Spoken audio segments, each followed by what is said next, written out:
Bienvenidos a la sesión número 2 dentro de la cápsula de logística.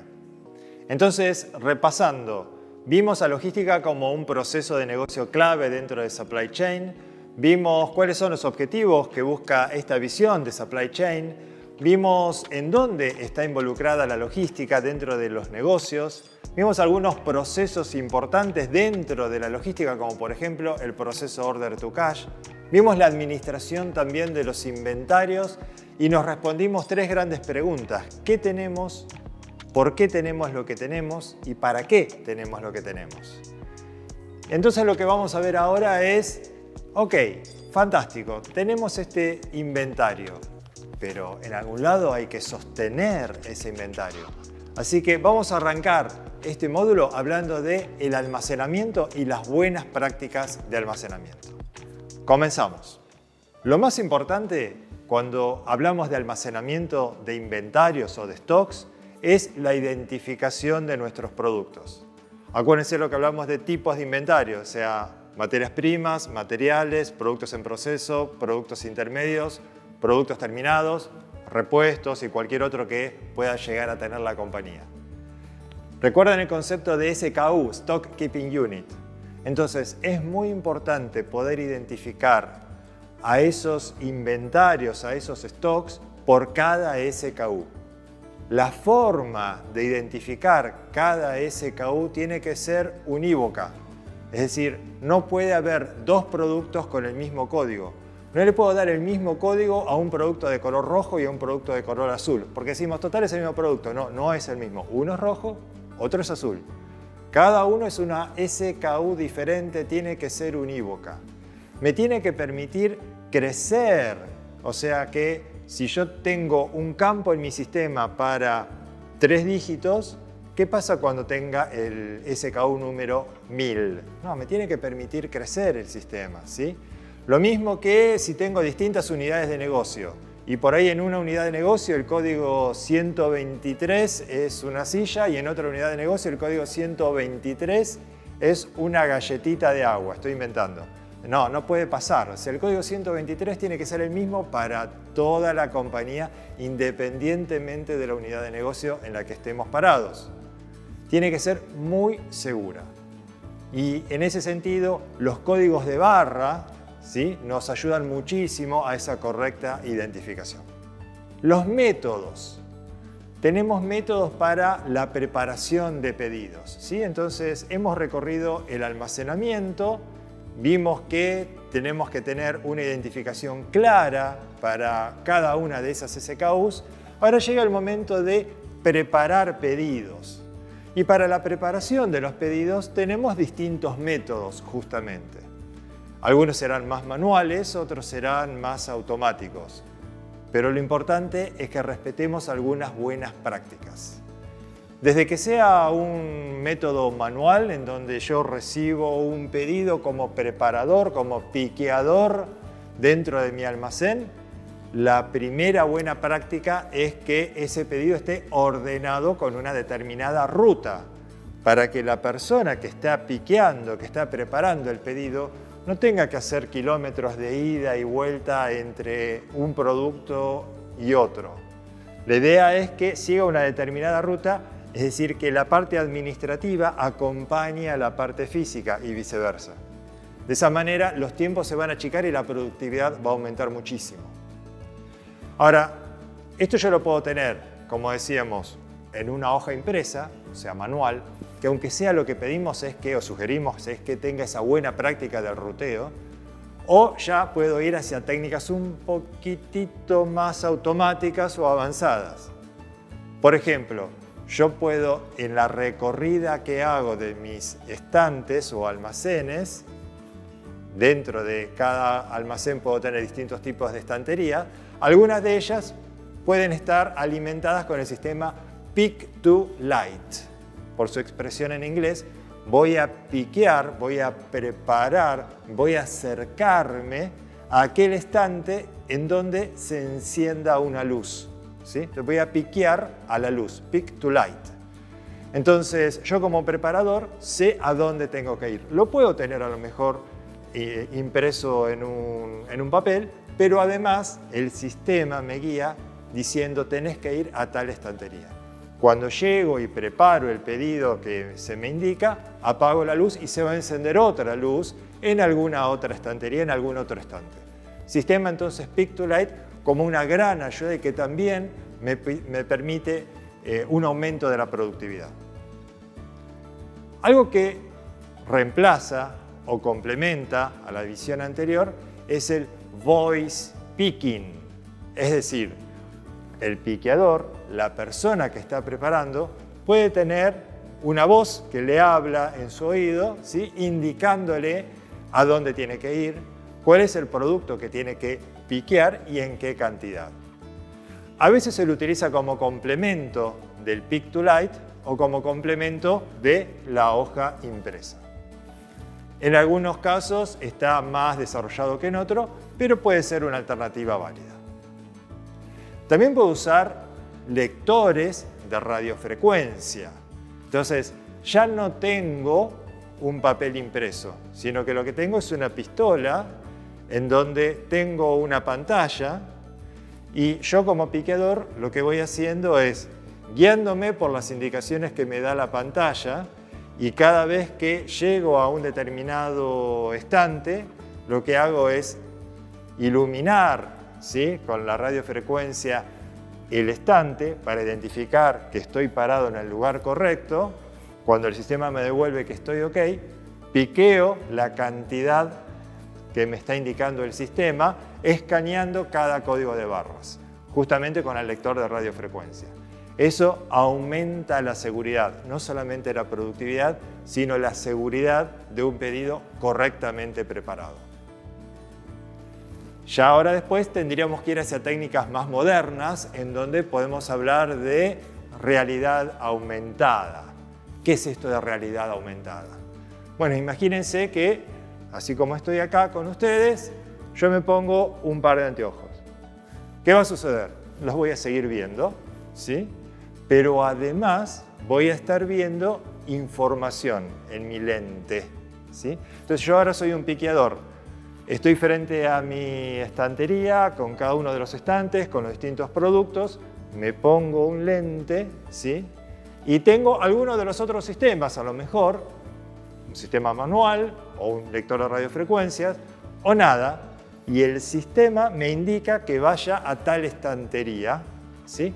¿Cómo? Me lo indica acá en la lente, ¿sí? Entonces estoy viendo la realidad, pero aumentada con información que estoy viendo acá en mis lentes, ¿sí? Puede estar en un ojo, en otro, depende de cada sistema. Entonces eso me permite una interacción permanente, porque además de ver lo que me circunda, estoy aumentando esa realidad con un montón de información. Esto también aumenta la productividad y la seguridad en la preparación de los pedidos. Finalmente tenemos sistemas ya un poquitito más robotizados y vamos a hacer referencia a ellos dentro de un par de minutitos. Bien, hemos visto entonces las distintas formas de identificar una determinada SKU. Vimos también los distintos métodos para preparar un pedido. Ahora, ¿dónde tengo alojada esa mercadería? Es decir, tenemos que hablar de los tipos de almacenamiento. Y ahí la respuesta para ver qué tipo de almacenamiento necesito, y bueno, va a depender muchísimo del tipo de producto. Pueden ser pequeños estantes en donde puedo poner la mercadería suelta o en determinados envases pequeños. O en algunos casos por ahí esa mercadería tiene que estar paletizada y entonces para sostener el pallet voy a necesitar racks con la correcta dimensión y preparación para el peso que tenga ese rack, ese pallet. En algunos otros casos pueden ser cubas por el tipo de producto o inclusive en algunos casos también, ¿por qué no?, puede ser el mismo piso. Imagínense, por ejemplo, una empresa de cables eléctricos. Imagínense los cables de alta tensión, ¿sí? Son cables grandes, pesados, en donde una bobina, a diferencia de la bobina que podemos tener en casa con algún poquito de hilo, una bobina de estas características tiene una medida de 2,5 metros y pesa entre 5 y 7 toneladas. Entonces difícilmente lo ponga en un rack, ¿sí?, o en un estante, probablemente lo tenga al piso. como un ejemplo. Entonces, en definitiva, el tipo de almacenamiento va a estar en función del tipo de producto y cómo guste administrar ese almacenamiento. Finalmente, o casi finalmente, tenemos que pensar en la forma de asignar los lugares para ese almacenamiento. Y ahí los invito a que pensemos juntos dos grandes formas, dos grandes metodologías. Una es pensar que todos nuestros estantes, o todos nuestros racks, o todo nuestro piso, está absolutamente libre para ser llenado por cualquier tipo de productos. Es decir, el tipo de almacenamiento que estamos eligiendo ahí se llama al azar. Es decir, pongo cualquier producto en cualquier lugar. Eso obviamente tiene un pro y una gran contra. ¿Cuál es el pro? La gran flexibilidad, ¿sí? Tengo todo mi almacén para poner cualquier tipo de producto. Ya están imaginándose, ya están visualizando cuál es la contra. Puedo tener el mismo producto desparramado en distintos lugares. O tengo que tener una muy buena memoria o registro de dónde está ubicado cada tipo de producto. O las dos cosas, en realidad, ¿no? Así que bueno, tenemos pros y tenemos contras. Ahora volvamos a otro escenario. Estoy en mi almacén y tengo un lugar específico para cada tipo de productos, ¿sí? O un set de lugares específicos para cada tipo de productos. Ah, fantástico. Entonces la principal ventaja, ¿qué será? La desventaja del método anterior. Es decir, yo ahora ya sé dónde tengo cada producto. ¿Y cuál es la contra? Bueno, la contra de este método es la ventaja del método anterior. ¿La contra cuál puede ser? Que yo tengo seteado para un determinado producto, un determinado lugar, y justo la planta produce o el proveedor me trae productos o materias primas que van justamente en ese lugar que lo tengo totalmente estoqueado.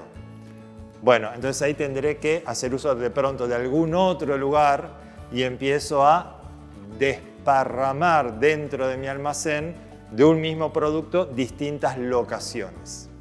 Así que bueno, como vemos y repasando esta partecita, tengo dos grandes métodos para la asignación de lugares, preasignados o al azar, cada uno con sus pros y sus contras. Y ahora finalmente, para ayudarme a esa administración de ese almacén y de alguna manera ayudarme a, si voy por el método de lugares preasignados o lugares al azar, puedo ayudarme con un sistema. Y cuando hablamos de sistemas, ahí nos referimos a sistemas de almacenamiento. Es decir, concretamente nos estamos refiriendo a bodegas automáticas. Bodegas nos referimos a almacenes, ¿no? Automáticos. Puede sonar para algunos a lo mejor distantes o lejanos o caros.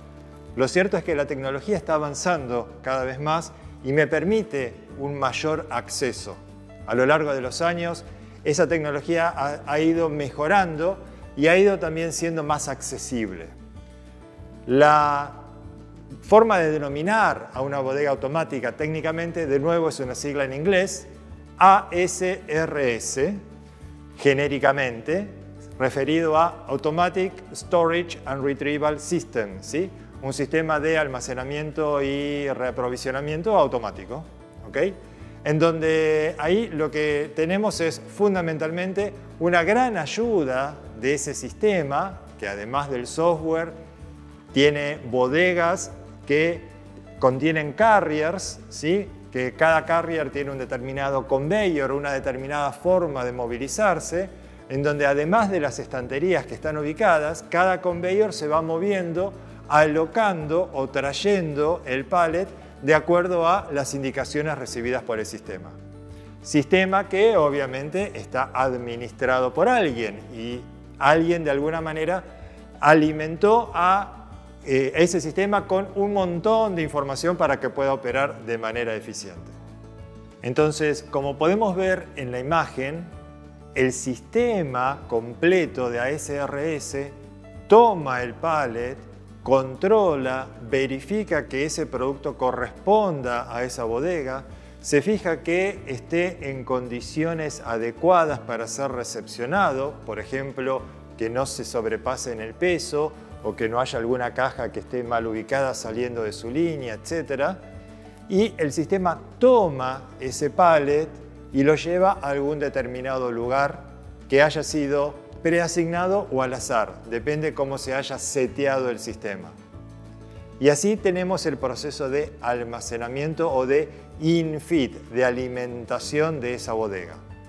Luego viene la parte de el retrieval, ¿no? Es decir, la parte en donde necesitamos recuperar ese determinado pallet. Entonces el sistema nuevamente va a buscar el pallet y lo lleva, combinando los distintos conveyors y elevadores, de nuevo hacia abajo y hacia la zona que se llama de staging, es decir, una zona en donde los pallets quedan, podríamos decir, estacionados, ¿sí? Y preparados para su administración posterior.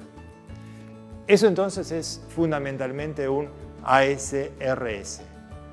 Hay algunos ASRS que tienen alguna función adicional y por eso se lo llama en algunas ocasiones ASRM, la M es de management.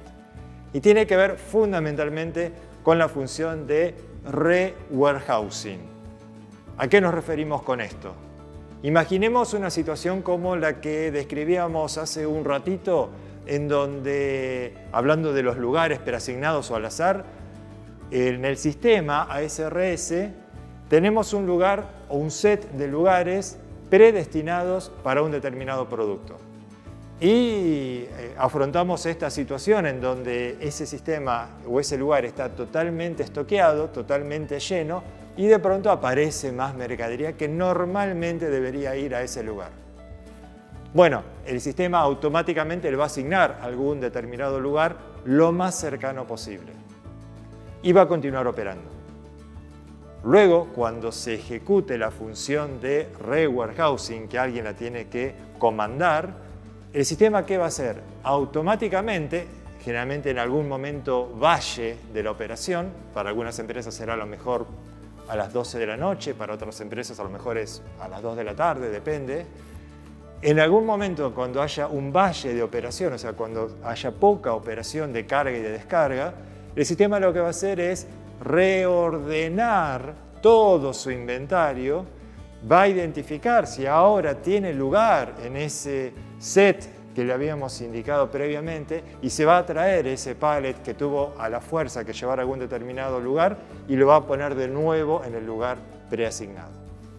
De esa manera entonces estamos nuevamente optimizando y el sistema queda preparado para agilizar la operación cuando vuelva a ejecutarse el proceso normal y habitual. Completamos así entonces las buenas prácticas de almacenamiento. Vimos las formas de identificar, vimos las formas de preparar pedidos, los tipos de almacenes o los tipos de estanterías, los lugares en que puedo administrar y asignar una mercadería en un lado o en otro y los sistemas automáticos como ASRS o ASRM. Bien, ahora todo eso lo vimos para un determinado almacén, un almacén, lo que sería en términos logísticos un nodo logístico, ¿sí? Que puede ser ese almacén al que nos referimos. Ahora, puede ser que la realidad de mi empresa implique que yo tenga distintos nodos. Entonces, los invito a que ahora hablemos de otro aspecto súper interesante de la logística, que es la red logística. Dentro de lo que es la red logística, podemos tener distintas situaciones. Podríamos hablar de algunas redes que son muy simples o sencillas o lineales, como dicen en alguna bibliografía, en donde tengo uno o pocos proveedores, tengo mi fábrica, en donde tengo también ahí mi recepción de materia prima y mi despacho de productos terminados y mi envío a los clientes y ya. Ahora, en otros casos, puede ser que mi realidad de mi empresa implique que tenga distintos almacenes de materias primas. O sea, ni siquiera un lugar, sino varios lugares con varios nodos, ¿sí?, de materia prima. Puede ser que no tenga una fábrica, sino que tenga distintas fábricas. Y a lo mejor algunas fábricas se dedican a algunos productos, algunas fábricas a otros productos, o fabrican el mismo producto en más de un determinado lugar. Puede ser también que, como veíamos en la administración de inventarios, la característica de mi producto implique un determinado tiempo para la cuarentena, si recuerdan. Entonces, tal vez necesite algún determinado nodo para tener un centro de estoqueo de productos.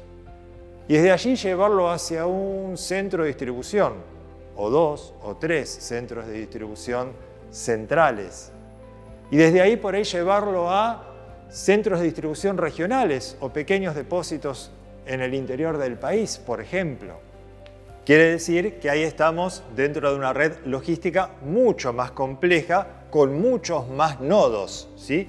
Centros de materia prima, centros de fabricación, centros de estoqueo, centros de distribución regionales.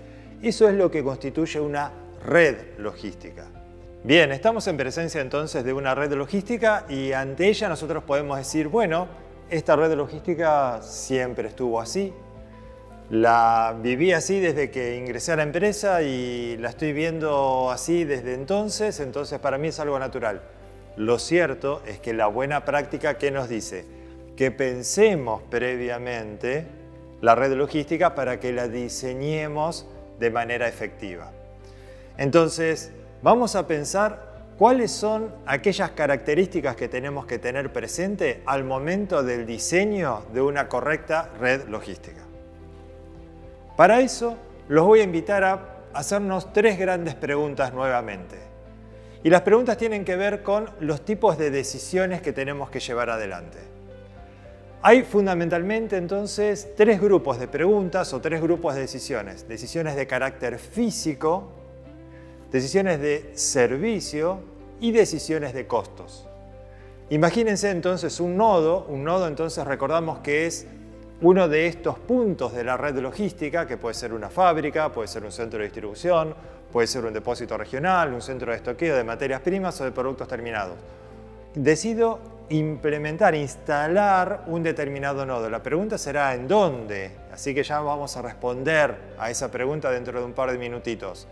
Pero si yo decido o quiero decidir instalar o implementar un nodo logístico, por ejemplo, un centro de distribución regional, bueno, eso claramente va a implicar una determinada decisión de carácter física por la inversión que esto requiere.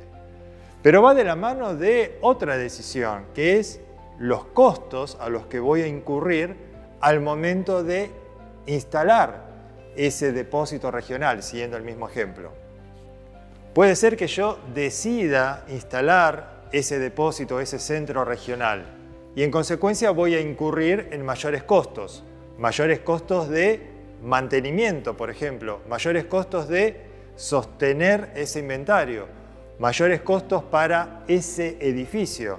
Obviamente la inversión que necesariamente tengo que hacer para comprar o alquilar ese edificio. Y ese será un tipo de decisión. Ahora, pensemos por un segundo que no instalo ese depósito. También tiene una pata en los costos, porque claramente llegar hasta ese lugar va a implicar mayor costo variable, mayor costo de transporte. Imaginemos un determinado ejemplo para graficarlo. Decido o estoy pensando en que, teniendo mi fábrica en Buenos Aires, crece mi mercado de Rosario. Y entonces, ahí está la duda, ¿abro o no abro un centro de distribución en Rosario? ¿Decido abrirlo? Bueno, incurro en mayores costos fijos. No decido abrirlo, probablemente incurra en mayores costos variables, costos de transporte, ¿sí? Entonces, la tercer pelota que por ahí me puede ayudar a decidir esta inversión o no, tiene que ver con la pelota de servicios, ¿sí? El grupo de preguntas que me tengo que hacer referido al servicio. ¿Qué tipo de servicio al cliente quiero tener en la zona de Rosario, siguiendo el mismo ejemplo? Entonces, ¿quiero responder a los pedidos de manera inmediata, de manera mucho más cercana? y bueno, me puedo inclinar entonces a abrir ese depósito en Rosario. Los clientes no son tan exigentes y me pueden esperar y demás, bueno, entonces tal vez me incline hacia no abrir el depósito de Rosario. En definitiva, entonces tenemos tres grandes grupos de preguntas. Decisiones de carácter físico, instalo o no instalo un determinado centro, decisiones de servicio y decisiones de costos, fijos o variables. Ahora bien, supongamos por un segundo que decido abrir un determinado depósito, decido instalar un determinado nodo. La pregunta concreta será, ¿dónde lo voy a instalar? ¿Dónde lo voy a alocar a ese nodo? Si seguimos con el mismo ejemplo, alguien puede decir, bueno, ¿es Rosario o nada? No, a lo mejor no es Rosario. Aún siguiendo el mismo ejemplo. ¿Por qué? Porque lo que tenemos que ver es cuál es el punto que hace equidistante a los distintos nodos. Y en esos nodos vamos a estar incluyendo también a nuestros proveedores y a nuestros clientes. Y ahí entonces puede sonar un poquito complejo, y lo es, pero afortunadamente existe un método llamado el centro de gravedad de Baloo, si a alguien le interesa googlearlo o aprender un poquitito más sobre este tema, que nos ayuda muchísimo a encontrar cuál es el punto justo de equilibrio. Técnicamente se llama el baricentro, ¿sí? Es el lugar que hace equidistante a los distintos costos y a los distintos servicios. En definitiva, que nos ayuda a equilibrar los tres tipos de preguntas que hablábamos recién. Entonces, voy a entender cuánto tiempo tardo en, por ejemplo, proveerme o abastecerme desde mis distintos proveedores. ¿Con qué nivel de frecuencia me voy a abastecer de cada uno de mis proveedores? ¿Cuál es la complejidad que tengo en ese abastecimiento? ¿Cuáles son los tiempos? ¿Cuáles son los costos? Las distancias a recorrer, etc. Me hago la misma pregunta para con mis clientes, ¿sí? ¿Cuál es la frecuencia de visita que quiero tener con mis clientes? ¿Cuál es la complejidad que implica transportar un producto terminado versus transportar materia prima? ¿Cuáles son los costos, en este caso, de la distribución? Y así sucesivamente. Lo cierto es que puedo meter todas esas variables en un determinado método, en un determinado sistema, y en consecuencia la resultante de eso será el lugar en donde tengo que alocar ese nodo del que estábamos hablando recién. Una de las preguntas entonces que nos podemos hacer dentro de esta sesión es ¿cómo hemos organizado la red logística en nuestra empresa? ¿Tuvimos en cuenta estas pautas? Dejo esa reflexión.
Bien, entonces ya hemos visto la forma de diseñar una red logística. Ahora, la realidad es que yo por ahí me dedico a fabricar determinado producto o determinado otro producto. Lo cierto es que por ahí no estoy obligado de saber de logística. Estoy más vale obligado y me gusta elaborar el producto que yo sé, a lo que me dedico. Entonces no necesariamente tengo que conocer demasiado de logística. Buenísimo que estemos haciendo esta capacitación, pero también existen allá afuera operadores logísticos. De hecho, muchas de las empresas que están hoy viéndonos probablemente se dediquen específicamente a esto. Entonces existen los operadores logísticos especializados en la tarea logística. Y para eso vamos a hacer un pequeño repasito de los distintos tipos de operadores logísticos que tenemos en el mercado. Entonces, un operador logístico naturalmente se lo conoce como 1, 2, 3, 4 o 5 PL. PL por sus siglas en inglés, Party Logistics, ¿sí? Entonces, tenemos los operadores logísticos de 1PL o 1PL, ¿sí? Que son fundamentalmente las empresas de transporte. Algunos pueden decir, no, este no es un operador logístico, es una empresa de transporte, tiene solamente camiones. No, fantástico. Es un operador logístico, ¿sí? De tipo 1, donde su servicio ofrecido es el de transporte, justamente. Ahora podemos tener un 2PL, ¿sí? En donde en ese operador logístico lo que va a tener es, además del transporte, el almacenamiento. Entonces me puede ayudar con el almacenamiento de mis materias primas o de mis productos terminados. O alguno de los otros tipos de inventarios que veíamos antes. Puede ser un 3PL. Un 3PL, además de lo anterior, me coordina algunas actividades. Entonces, de pronto, coordina algunas actividades de abastecimiento con mis proveedores o coordina algunas actividades de venta con mis clientes. Ahora, puede ser que yo sea una empresa dadora de cargas que tenga un operador logístico de tipo 3 y de pronto tengo alguna suerte de oportunidades de mejora en ese relacionamiento entre la empresa dadora de carga, que soy yo, y el operador logístico. Bueno, ahí aparecen los 4PL, que lo que hacen es una suerte de coordinación entre partes, ¿sí? Entre la empresa dadora de cargas y el 3PL, que en algunos casos algunas empresas pueden tener inclusive más de un 3PL y entonces el 4PL hace esa suerte de coordinación entre todos. Por último ya tenemos el 5PL, que lo que hace es directamente, yo le abro la puerta de mi fábrica, de mi empresa, y me administra tanto la logística interna como la externa con mis proveedores, con mis clientes. Entonces, los operadores logísticos tenemos de distinto tipo, 1, 2, 3, 4 y 5, y podemos obviamente aprovechar de su experiencia y de su profesionalismo especializado sobre este tema. Entonces, con los operadores logísticos lo que vemos es que hay distintos jugadores, ¿cierto? Están las empresas dadoras de carga, las empresas que pueden ser operadores logísticos.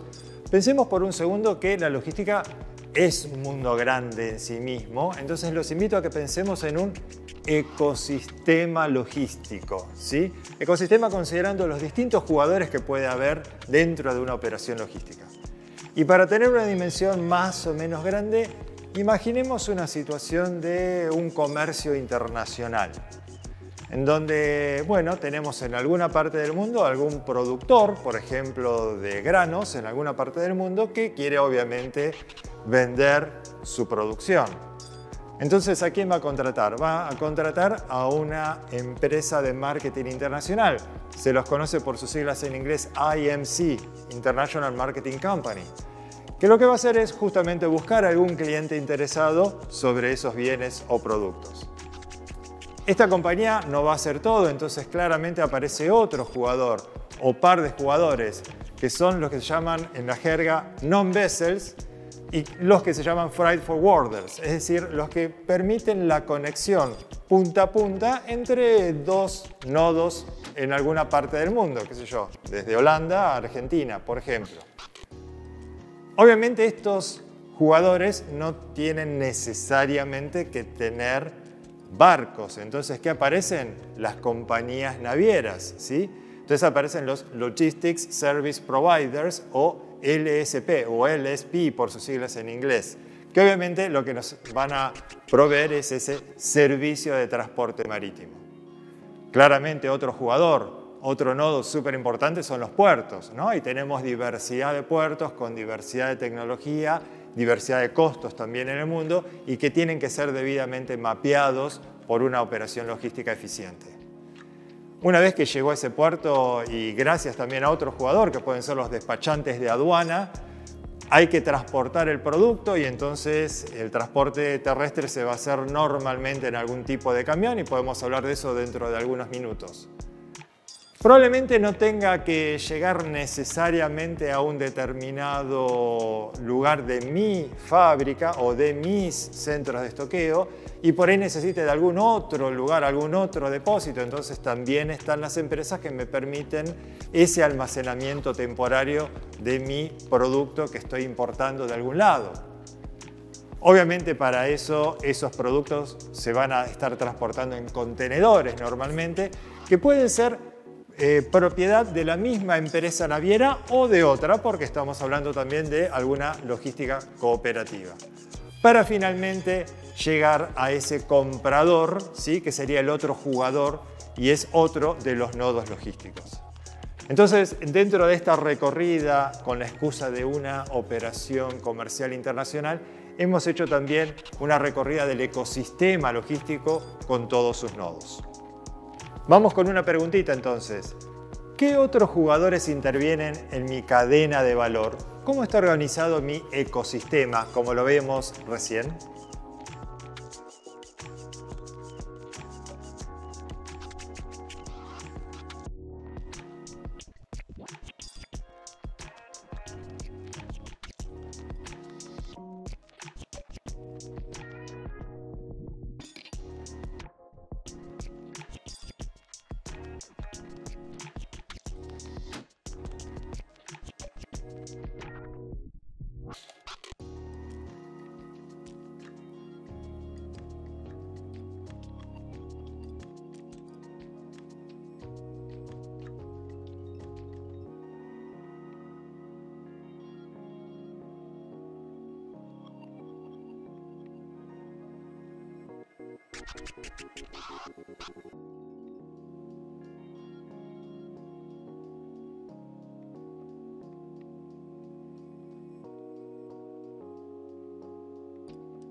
Bien, vimos entonces que tenemos un ecosistema en donde hay varios jugadores que intervienen.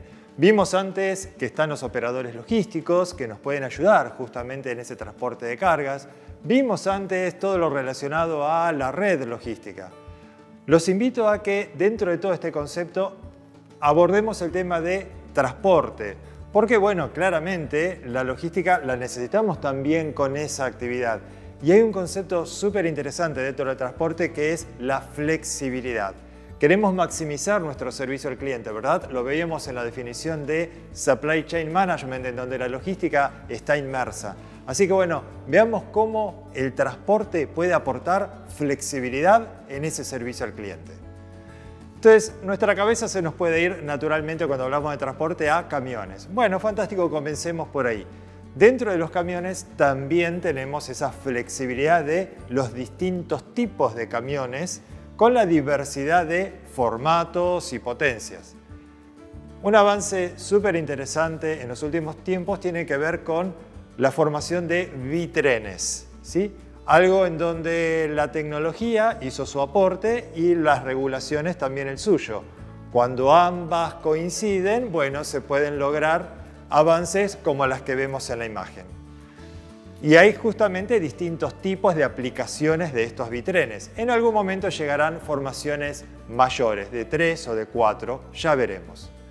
También en algunos casos la flexibilidad se puede dar cuando el tipo de camión, el tipo de transporte se adecua al tipo de carga.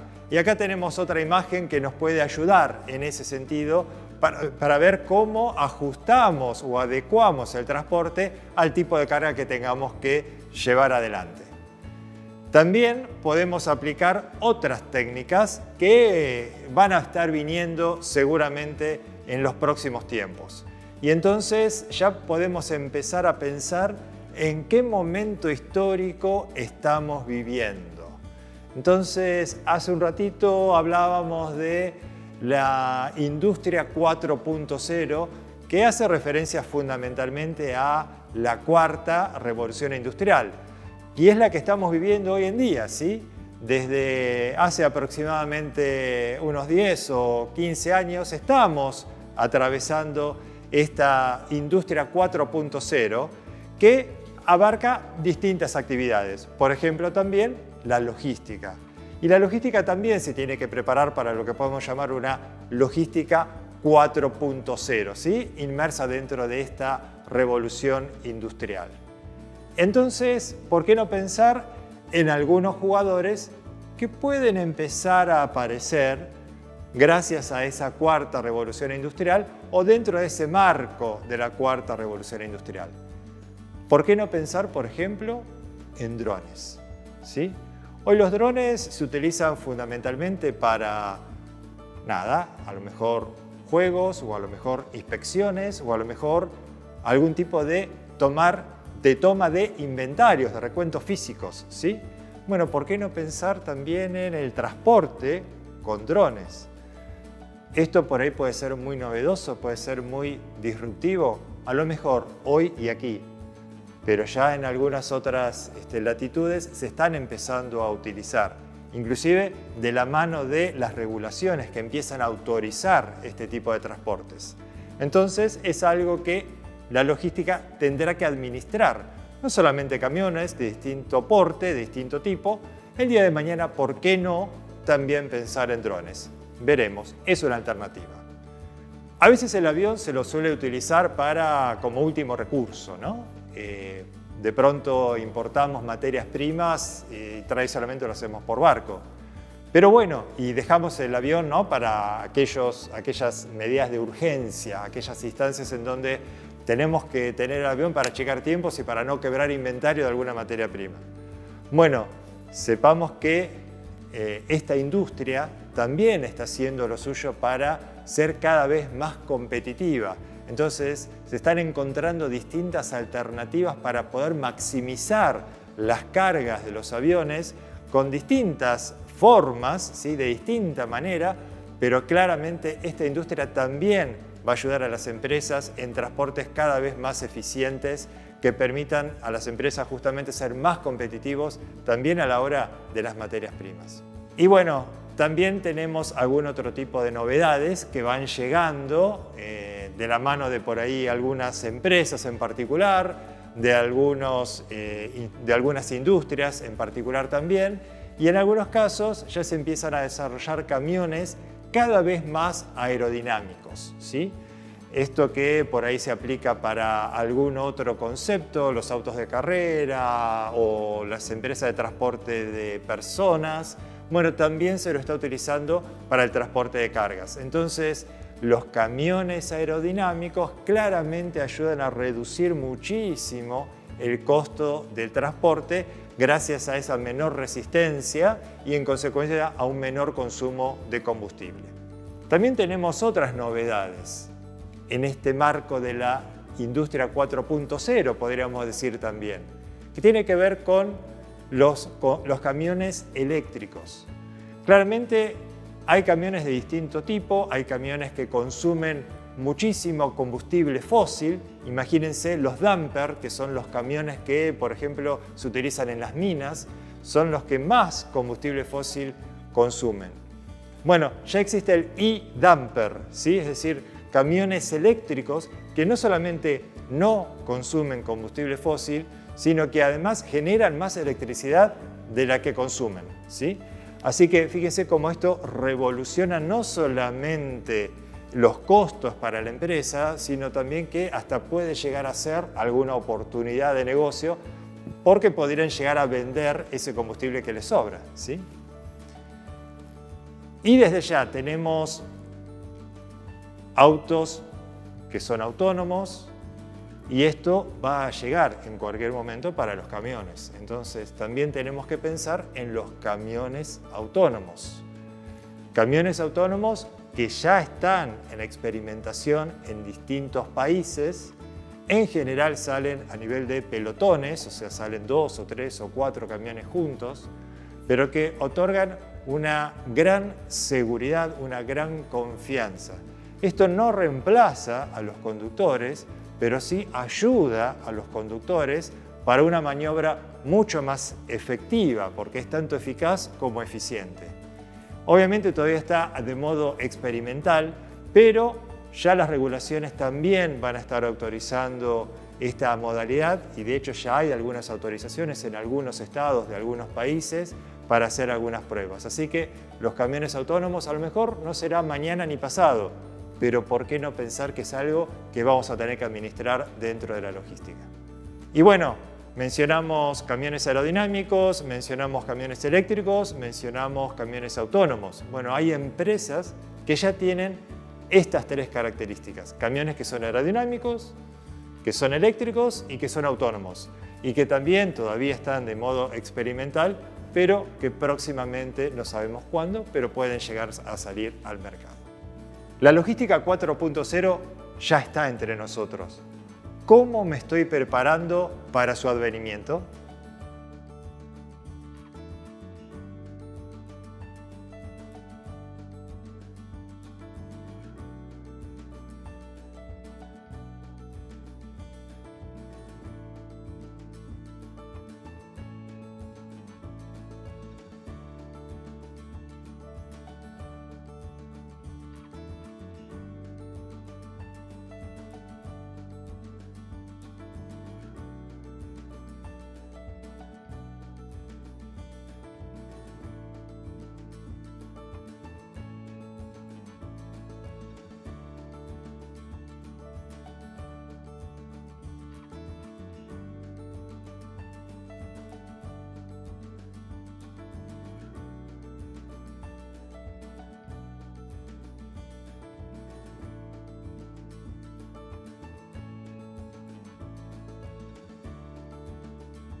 Bien, de esta forma hemos recorrido esta segunda sesión dentro de la cápsula logística. Así que vimos cómo administrar nuestros inventarios dentro de un determinado almacén con sus distintas modalidades. Vimos dónde ubicar cada almacén y cada nodo logístico, entonces hablamos de la red logística. Estuvimos hablando del método de Value que nos ayuda a justamente hacer esa alocación. Estuvimos hablando de los distintos jugadores que tiene una operación internacional de logística, de los operadores logísticos con sus distintas características y también de los distintos métodos de transporte a los que podemos recurrir. Así que bueno, de esa manera damos este cierre de esta segunda sesión. Nos vemos entonces en la sesión número 3, donde vamos a completar un poquitito estas operaciones que vemos dentro del mundo logístico y le vamos a agregar este aspecto tan importante que tiene que ver con el servicio al cliente. Nos vemos entonces.